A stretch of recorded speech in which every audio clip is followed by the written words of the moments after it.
And I listened to Drake International tell us about how they partnered with Mission Australia to run a competition to find Australia's ultimate job. And along the way to raise funds and also lift awareness of the great work that's done by Mission Australia. Now that was 12 months ago. 12 months on, I stand here representing the new Treasury Wine Estates, the largest listed wine company in the world, with the trophy, which is very heavy if you get around to seeing it, for Melbourne's ultimate job for our fine wine ambassador role. The competition's now gone national, and a lot of money has been raised for this great cause.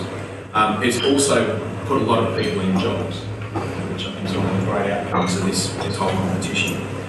So all round, it's been a pretty eventful and I'd say pretty successful year for both ourselves as a business in Treasury Wine Estates, and certainly for the whole ultimate job and what's gone on with Mission Australia and with Drake International.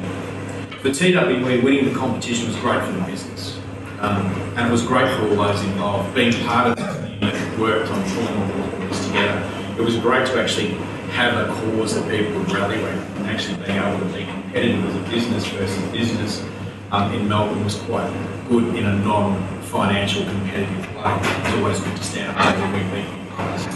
We've got the best job in the planet. I think though that whilst that was great, the journey was really important for us. It did give us a cause and made us stop and think about what we wanted to be. We had to think about what we stood for, what we wanted to say, and more importantly, what we genuinely could say about our business. It's one thing to get out there and say, aren't we great and we've done a great job, but your best and worst, so your best supporters and your worst critics are your employees. So very quickly we worked out if we went out there and told some great inflating story about how great our business was, and no one believed it, the first time a person was sitting with one of their friends over a wine, they'd say, well, it's a great job, we work in a really shit place. So we had to look at all of that to make sure that our offering was credible and compelling, because you had punters out there in the voting public who had to get on the phone and dial in. So what we said had to be credible.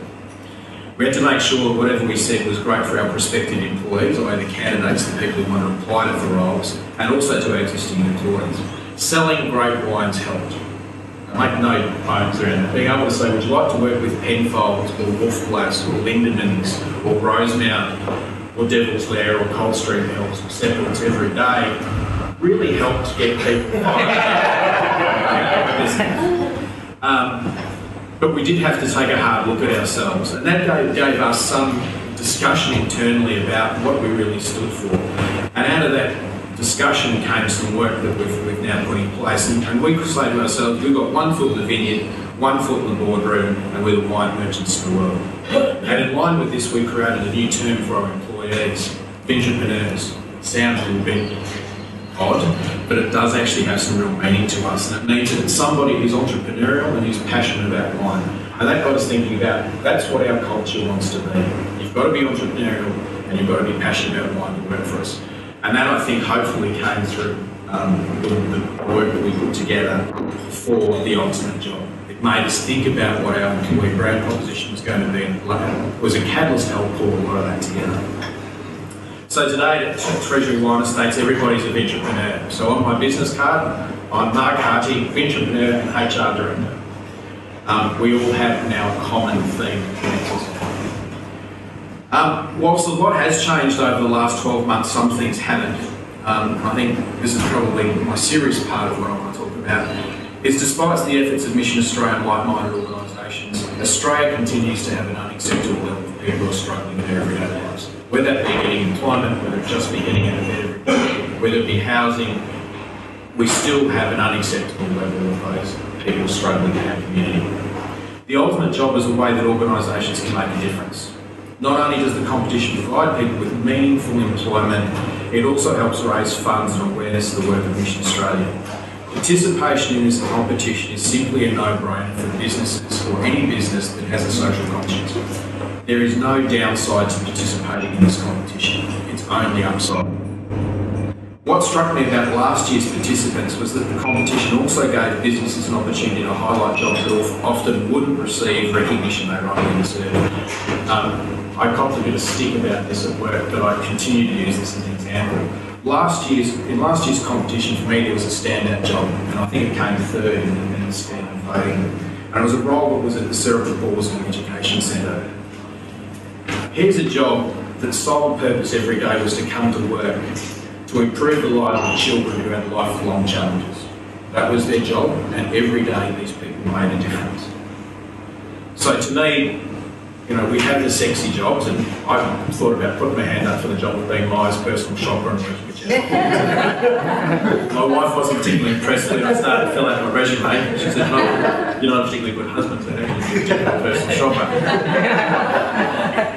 And then she said, "And that hair, what do you expect?"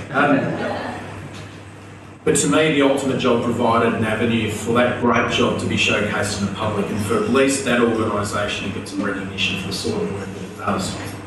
So I challenge the judges this year to look beyond the popularist or the sexy jobs and consider those jobs that positively change lives for others. Maybe Mission Australia might be a suitable candidate for Australia's best job. So in closing, on behalf of Treasury Wine Estates, I'd like to thank, in this case, Phil and obviously Toby and all the people who work at Mission Australia for the great work that they do and for the opportunity that they've given us to gain so much as a business for participating in and winning Melbourne's ultimate job. I'd also like to thank Drake International for partnering with Mission Australia for coming up with this idea and driving it so hard. And in particular, I'd like to thank Ellie Evans for the guy who conceived this idea. It really has been, in my view, the driving force behind it. So thank you, Ali, for your personal contribution. It's great competition.